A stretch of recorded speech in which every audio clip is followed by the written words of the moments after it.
नमस्कार। प्रस्तुत है आज का चिंतन। मनुष्यों का एक वर्ग वरिष्ठों का है। वरिष्ठ वे जो अपनी समस्या का आप समाधान कर सकें, साथ ही बचे हुए पराक्रम का उपयोग दूसरों को उबारने में कर सकें।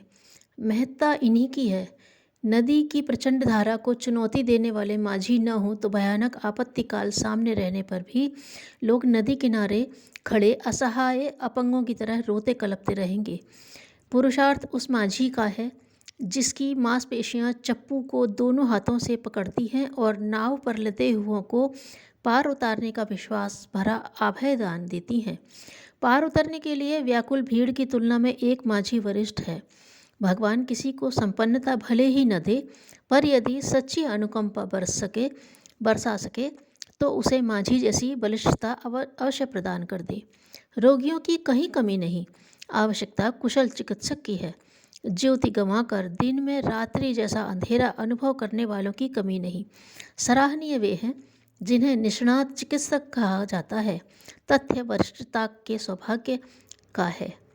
जिसे वह मिला वह संतोष के साथ जिएगा और शांतिपूर्वक मरेगा। भगवान किसी को धन कुबेर भले ही न बनाए, पर उनकी करुणा बरसनी ही हो तो उस चिकित्सक की पदवी मिले जिसने असंख्यों को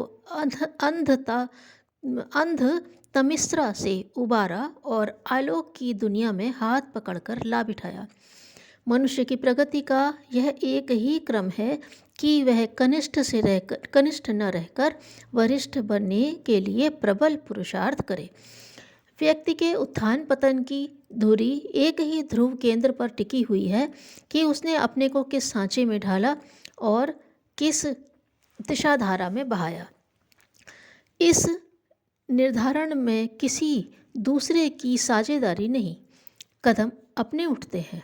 जिस भी भले बुरे रास्ते पर चला जाए उस पर साथी सहयोगी तो मिलते ही रहते हैं। इस दुनिया में न भलाई की कमी है न बुराई की। पसंदगी अपनी, हिम्मत अपनी, सहायता दुनिया की। इस तथ्य को जो समझते स्वीकारते हैं वस्तुतः वे ही यथार्थवादी हैं। दूसरे तो ऐसे ही हवा के झोंकों के साथ सूखे पत्तों की तरह जिस तिस दिशा में लुढ़कते उड़ते कहीं से चलकर कहीं जा पहुंचते हैं। ऐसे बेपैंदी के लोटों की कोई विवेचना करता क्यों कुछ चर्चा करेगा। अपना काफिला वरिष्ठों का है, विशिष्टों का और विशेषज्ञों का। उन्हें बचकानी बातें सोचते और नासमझों जैसी हरकतें करते देखा जाएगा तो स्वभावतः गहरी चिंता होगी। चिंता का कारण उनकी निजी अवमानना तक सीमित नहीं है, वरन उसके साथ जुड़े हुए उन उत्तरदायित्वों का भी प्रश्न है जो इस आपत्ति काल में जीवन मरण बनकर मानवीय अस्तित्व और भविष्य की गर्दन पर नंगी तलवार की तरह लटके हुए हैं। वरिष्ठ गिरेंगे तो फिर बचेगा क्या? सूरज डूबेगा तो सघन तमिश्रा के और कहीं कुछ रहेगा क्या? युग बदल रहा है, यह कहा और माना जाए तो उसके साथ इतना और जोड़ना होगा कि यह कार्य वरिष्ठों की अपनी निजी दिशा धारा बदलने के साथ आरंभ होगा। प्रतिभाएं आगे बढ़ती हैं तो ही अनुयायियों की कतार पीछे चलती है। प्रतिभाओं को दूसरे शब्दों में अंधड़ कहते हैं। जिनका वेग जिस दिशा में जिस तेजी से बढ़ता है उसी अनुपात से तिनकों, पत्तों से लेकर छप्परों और वृक्षों तक को उड़ते लुढ़कते देखा गया है। आज की पतनोन्मुख परिस्थितियों और विभीषिकाओं का श्रेय या दोष समय के मूर्धन्यों को ही दिया जाएगा। भूतकाल में भी यही होता रहा है और भविष्य में भी यही शाश्वत क्रम चलेगा। गिरता उठता तो जमाना है, पर उनके लिए वास्तविक पाप पुण्य का बोझ उस समय की अग्रगामी प्रतिभाओं के सिर पर लदता है। उनका अग्रगमन असंख्यों में प्राण फूंकता है। वे गिरते हैं तो ओलों की तरह समूची फसल को सफाचट करके रख देते हैं। जो चुप बैठे रहते हैं वे न तो शांति प्रिय कहलाते हैं, न निरपेक्ष, न अनासक्त। आड़े वक्त में मुंह छिपाने के लिए शांति का, भजन का, ब्रह्म ज्ञान का लवादा ओढ़ने वाले अपना मन भले ही समझा लें, आपत्ति काल की यातनाएं उन्हें कभी क्षमा नहीं कर सकती। दुर्घटना, महामारी, अग्निकांड, आक्रमण, उत्पीड़न से संत्रस्त हाहाकारी वातावरण में जो एकांत साधना की बात सोचे उसे ब्रह्मज्ञानी कौन कहेगा? निष्ठुर पाषाण से कम उन्हें दूसरी उपमा क्या दी जाए। यह आपत्तिकाल है। आज किसी जागृत आत्मा को यह सोचने का अवकाश नहीं होना चाहिए कि वैभव कैसे बढ़े, कुटुंब कैसे फैले। आज न पदवीधारी बनने की आवश्यकता है और न बड़े आदमियों में गिने जाने के लिए चित्र विचित्र उछल कूद करने की। शांति का समय होता है तो यह बाल क्रीड़ाएँ किसी न किसी प्रकार दरगुजर की जाती।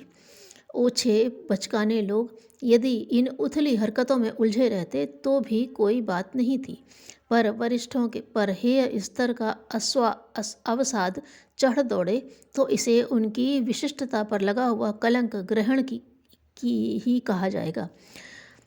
प्रज्ञा परिवार को अन्य संगठनों, आंदोलनों, सभा संस्थानों के समतुल्य नहीं मानना चाहिए। वह युग सृजन के निमित्त अग्रगामी मूर्धन्य लोगों का एक सुसंस्कारी परिसर है। उसके सदस्यों को, प्रज्ञा परिजनों को प्रस्तुत युग चुनौती स्वीकार करनी ही चाहिए। व्यस्त से व्यस्त और दरिद्र से दरिद्र भी इस विषम वेला में कोई न कोई ऐसी भूमिका निभा सकता है जिसे असंख्यों के लिए अनुकरणीय कहा जा सके। अमुक अमुक उत्तरदायित्वों से निवृत्त होने के उपरांत निश्चिंत होने और संन्यास धारण करके लोक मंगल के में लगने के लिए के स्वप्न संसार में किसी को भी नहीं विचरना चाहिए। भविष्य में 10 लाख की लॉटरी खोलने पर आधा धन सदाव्रत में लुटाया जाएगा। यह शेख चिल्ली का सपना कोई और देखे तो देखे, पर प्रज्ञा परिवार के सदस्यों को ऐसे स्वप्न लोक में उड़ने की आवश्यकता नहीं। उन्हें केवल एक ही बात सोचनी चाहिए कि समय की जिस चुनौती ने जागृत आत्माओं को कान पकड़कर झकझोरा है, उसके उत्तर में उन्हें दांत निपोरने हैं या सीना तानना है। परम पूज्य गुरुदेव। यह विराट योजना पूरी होकर रहेगी। देखना इतना भर है कि इस अग्नि परीक्षा की बेला में आपका शरीर, मन और व्यवहार कहीं गड़बड़ाया तो नहीं। ऊंचे काम सदा ऊंचे व्यक्तित्व वाले करते हैं, कोई लंबाई से ऊंचा नहीं होता। श्रम, मनोयोग, त्याग और निरहंकारिता ही किसी को ऊंचा बनाती है। अगला कार्यक्रम ऊंचा है, आपकी ऊंचाई उससे कम न पड़ने पाए। यह एक ही आशा, अपेक्षा और विश्वास आप लोगों पर रखकर कदम बढ़ रहे हैं। उसमें से कोई विषम वेला में पिछड़ने न पाए जिसके लिए बाद में पछताना पड़े। परम पूज्य गुरुदेव। धन्यवाद।